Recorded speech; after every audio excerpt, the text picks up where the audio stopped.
During the next half hour, we'll show you how the Pastoral Migratoria ministry is expanding from Chicago to dioceses across the United States. We'll take you to the annual Sunrise Mass for Nonviolence at Oakwood Beach, and we'll talk with Cardinal Blase Cupich about the latest mass shootings in our nation and everybody's right to live without violence. Welcome to Catholic Chicago.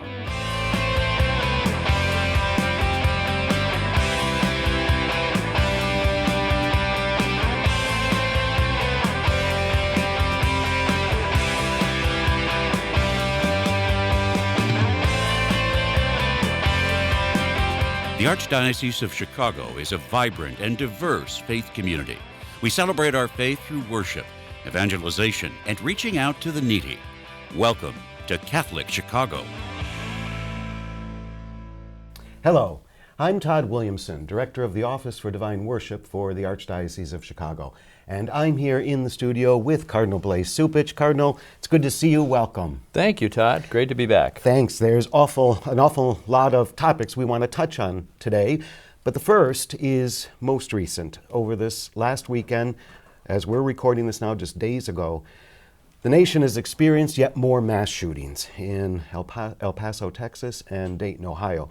Cardinal, you were very quick to react to these. Well, I think that we all have to renounce violence wherever it shows itself, but particularly how it is brought upon a community, people who are out either for entertainment in a park, gathering for church, shopping, by people who have access to high-powered weapons. It is something that we really have to address as a nation. We should not have military-style weapons in the hands of people in our cities. There's no reason for it. It is not about hunting or people who are responsible in having guns for sport. But this is about whether or not we're going to be a society in which we allow and make it legal for military-style weapons to be on our streets. And that is something that legislators have an obligation to address. We elect people to serve us, to protect human life, to promote the common good, to make sure that we're safe. So I call upon all elected officials to have an examination of their own conscience about this very important issue. They have a responsibility to protect us, and their inaction is leaving us unprotected. Their inaction and their rhetoric and their speech. Yes, there is. I wrote an article after, and we're going to talk about it, I know Auschwitz, my visit there, that words matter. The Holocaust happened, and it began with words.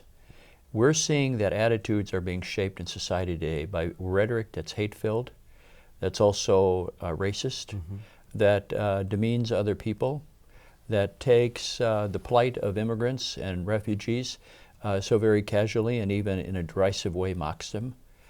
That has to stop, because words do matter. You mentioned Auschwitz. You recently were there. Yes. You were there with Fritzie Fritzhall, the president of the Illinois Holocaust Museum and Education Center just up in Skokie. ABC7 was there, and you wrote about it in the Chicago Catholic. The question was posed, how can something like this happen? As Fritzie asked me that when we were standing there right in the middle of the camp, the death camp of Auschwitz, I said there really is no answer, and yet as I reflected on it, I think that we do have to look at what are the root causes, and where it starts, as I said earlier, is with words. When you begin to demean people and categorize them as other, and then you allow violence against them really to be unchecked and not have any response that's effective, that will in some way lead to an attitude that these people are so other and so much a threat to us that they need to be exterminated. So there is a line between words and action. Cardinal, you're obviously well-traveled. Is this the first time you've been to one of the death camps? I've been to Auschwitz before, but also to Dachau. I understand it's very profound. It is. I think it was more profound for me being with a Holocaust survivor. Fritzie and I have become good friends over these past few years. And when she told me that she wanted to go for her last time, I said, I will come with you. And it was an opportunity for me not only to look at history through a site that was able to identify with some past horrors, but also through the eyes of an individual who was there. Yeah, she was a survivor of that camp. That's right, and she went when she was 13. And I think that it was very moving for all of us, the people from the TV station, all of us who were part of it. But there was one poignant moment in which she said to me, "I hope that when I die, this message does not stop being told."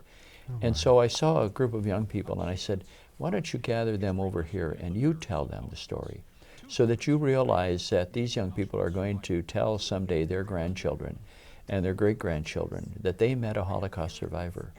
And that is why the story will continue." And it was a very moving moment in which she told them, and they were riveted in their attention. And it was, I think, a healing moment for her.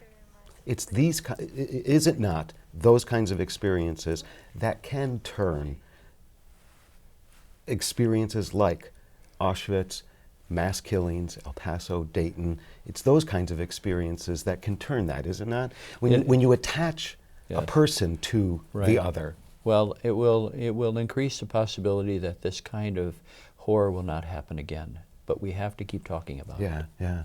And we do. One way we do that is through prayer. That's right. So in the face of these violent experiences, the Black Catholic Deacons of Chicago this past weekend hosted the 9th annual Sunrise Mass for Nonviolence and Peace. Worshippers gathered at Oakwood Beach to pray for peace. And among the organizers was Deacon Leroy Gill, and we have an interview with him. We come out here on the beach every year to pray for an end to violence in our hearts, in our families, and in our streets. And we gather here where the Lord always went when it was time to pray. Jesus got up early in the morning and went to a quiet place to pray.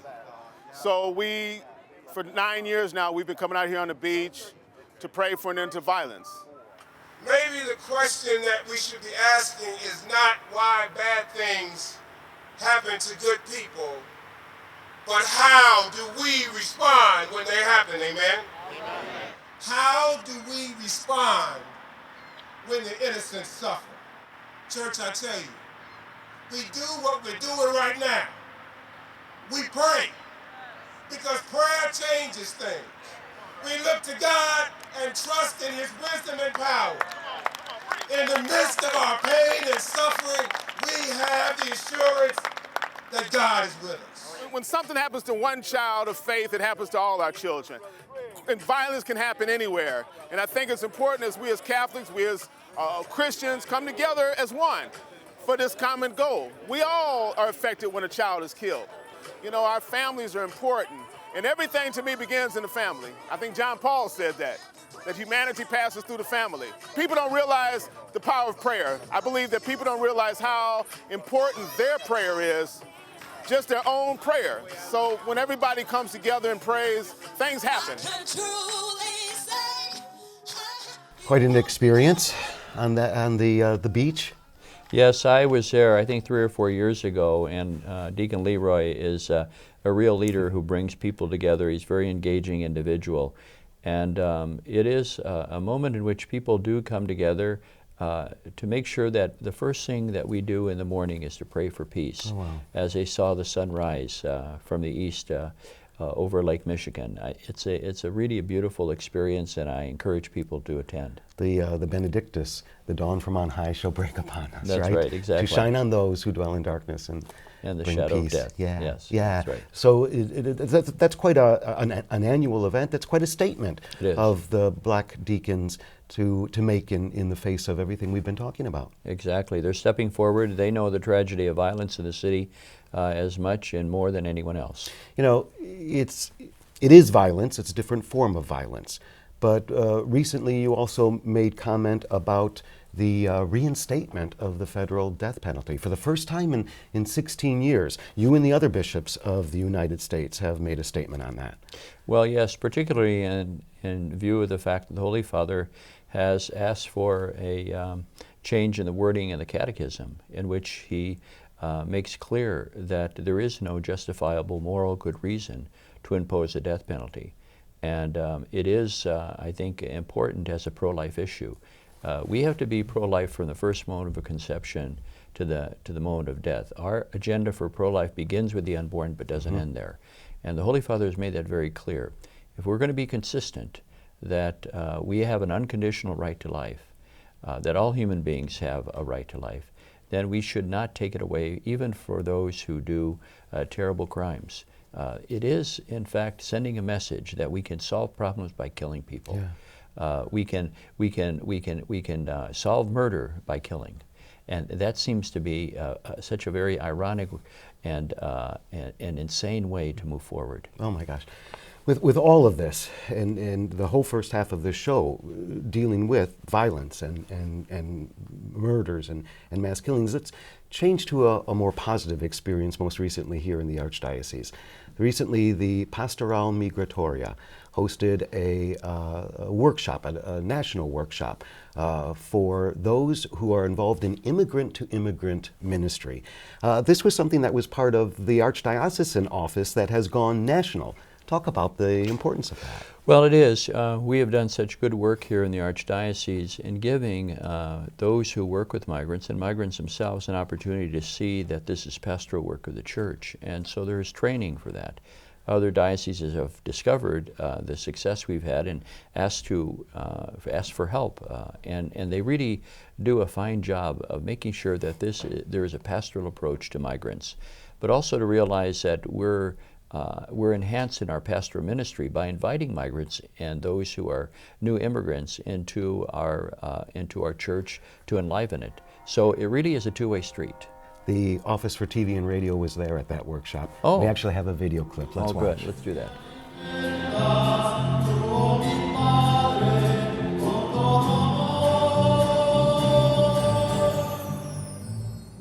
Attendees of a National Pastoral Migratoria Conference attend a Mass and commissioning ceremony at Mary Queen of Heaven Church in Cicero. It's a fitting wrap-up to 5 days of formation, training, and sharing of how to best serve the needs of immigrants. We teach them steps, and also very practical. It's an immersion program, very intense 5 days that includes training, but also visiting, the detention center. And we've been working with collaborators with the consulates, and also how we work with Catholic charities. So they learn how Pastoral Migratoria actually works in a practical way. Pastoral and lay leaders came from dioceses across the United States with the goal of forming a nationwide network of Catholic parish-based immigration ministries. We have so many challenges and so many needs, and I was wondering, where do we start? What do we do? I think that even the priests don't know where to start and what to do, and this program is the answer, because it takes care not just the body but the soul, the complete human, and it gives us tools and helps us empower our leaders to have those tools to go out and conquer and help out. The conference, based out of the Catholic Theological Union, included a field trip to the Broadview Detention Center. That's where a prayer service in support of comprehensive immigration reform has been held every Friday morning for the past 13 years. The Migratoria Pastoral, the purpose is migrants, those immigrants who have come in, that they are helping each other. It's not us coming in from the outside to do that, but helping them organize, because so many have been through such great trauma. Conference attendees joined in the prayer service. For some, it was an extension of their own experiences with the immigrant community. I've had the pleasure and blessing of recently visiting the Northern Triangle of Guatemala, Honduras, El Salvador, to get the real sense, eyewitness, firsthand account of what the reality is, and answer this question that many people in this country have, especially parents: how can you walk that far and do what you do to your children? That just reflects a disconnect in understanding and lifestyles. We have to bridge that, educate, and transform our people here in the United States to better understand the why. Why are they coming to the United States? And why we should be welcoming them. regardless of circumstance. The Pastoral Migratoria ministry was founded here in Chicago in 2008. Now a national initiative, it remains an immigrant-led ministry of service, justice, and accompaniment in parish communities. Sometimes you feel like you're swimming against the current, and sometimes you get tired and you lose the energies. And this was something that recharged me. And I saw it in the priest, it also was recharging for them to see that we're not alone in this, though. There's many people that are in the same, going the same way and facing the same challenges and following Christ.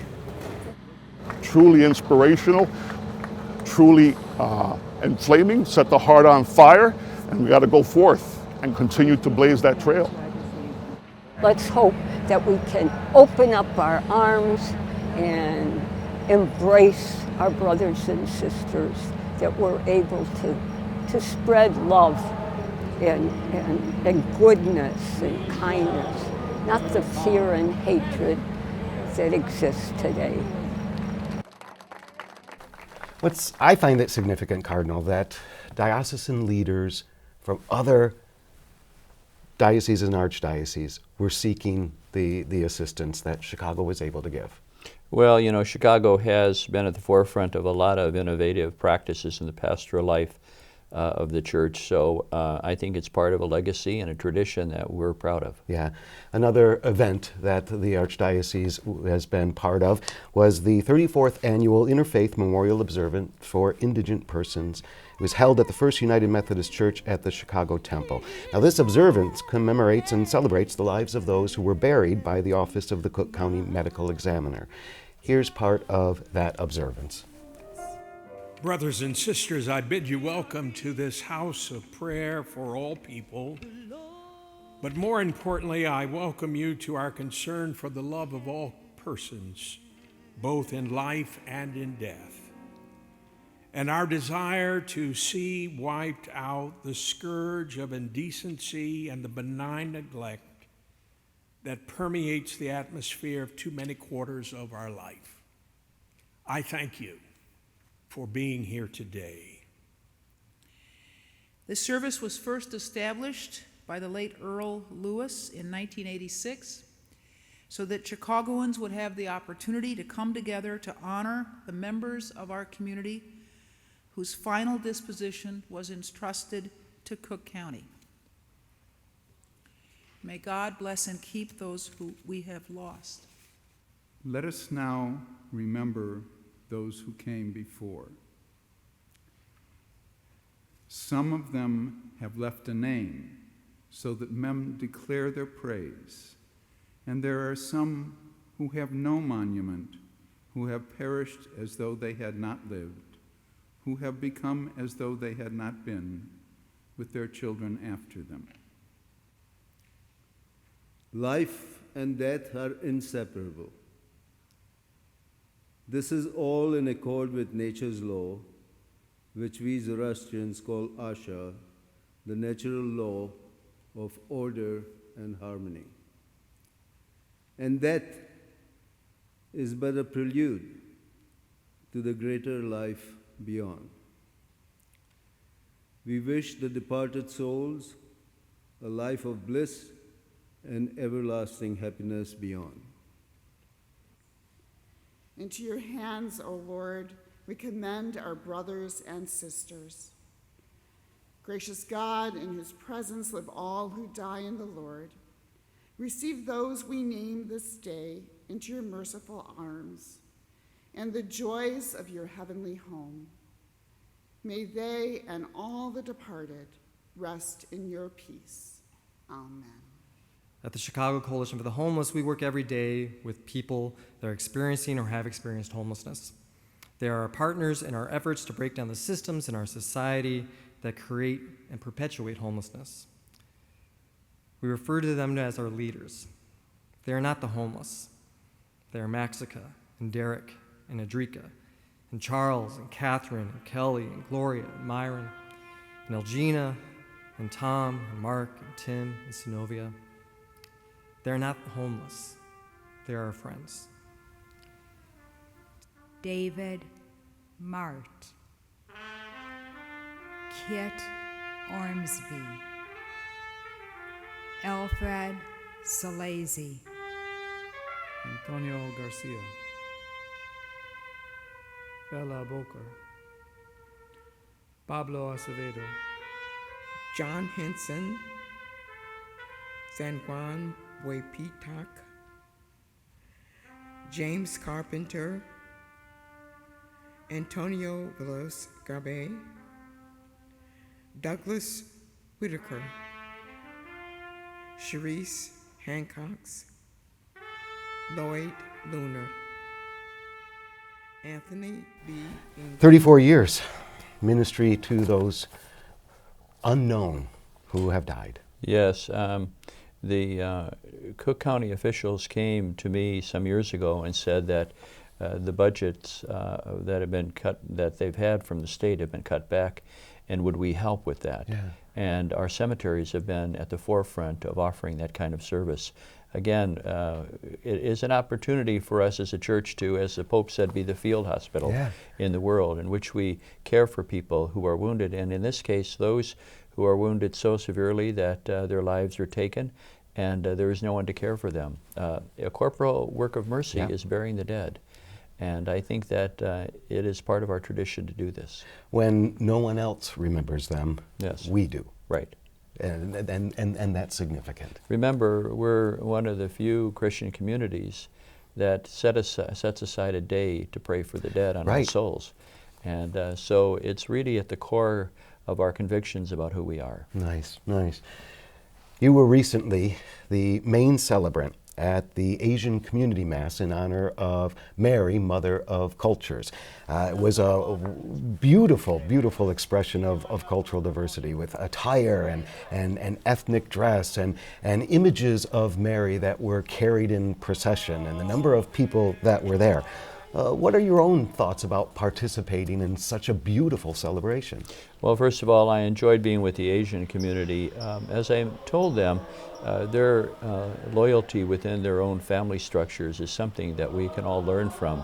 But they also come together from a part of the world so often that's been neglected or at least not celebrated. And so we're really just not only the brilliance of their costumes and their traditions, but their deep faith and the way that they live out their faith is a great gift to the church. So every year I look for an opportunity to celebrate with them. It's a beautiful expression of the diversity in the unity of the Church of Chicago. It is, and it would be a mistake to group all Asians together as though they're all the same. There are similarities, of course, but they also have their own traditions and, of course, languages. And it is, I think, important for all of us in the life of the church to highlight, and the Holy Father particularly has done that. He's been to Asia quite a few times. Yeah. Speaking of unity, recently, 2 communities that have been formed into one new parish, St. Francis Xavier Parish in Wilmette and St. Joseph Parish, recently commemorated that and celebrated that with a unity mass. And we've got some video of it. Let's take a look. Good.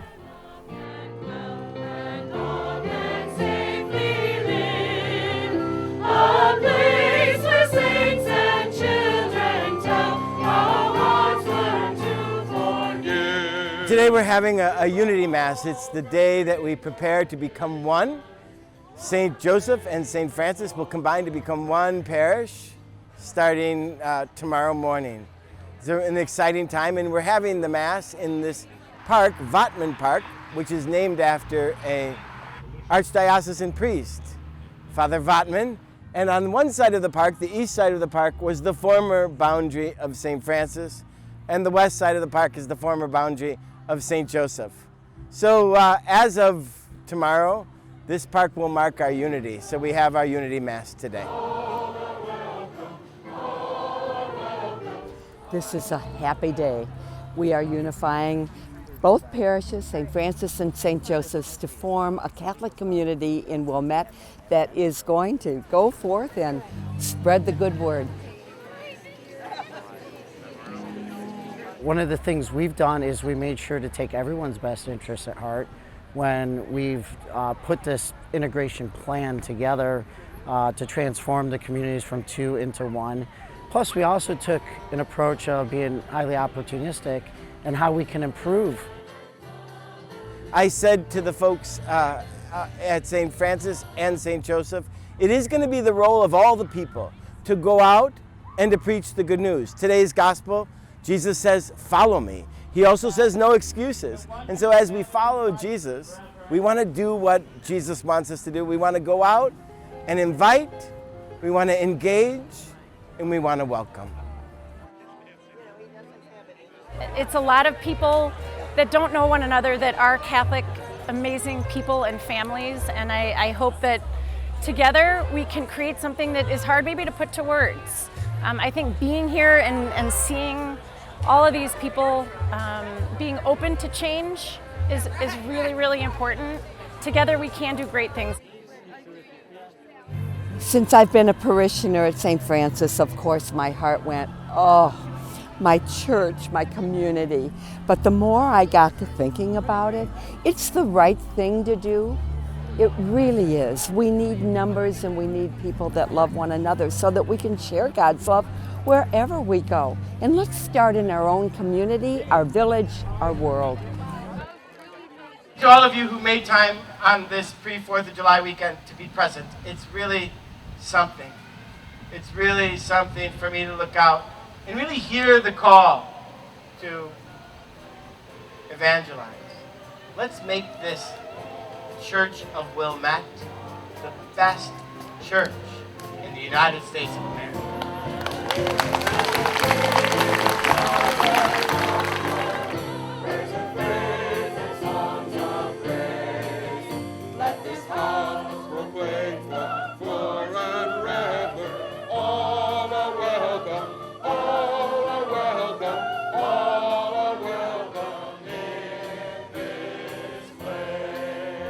They were expecting 400, I understand. About 1,000 showed up. Cardinal, I think this is just such a positive first move in the face of Renew My Church. Right, it is. And of course, they have a great leader in Father Wayne Watts. Mm-hmm. That is going to be key for us to move forward. He stepped forward, and many pastors are doing that as well.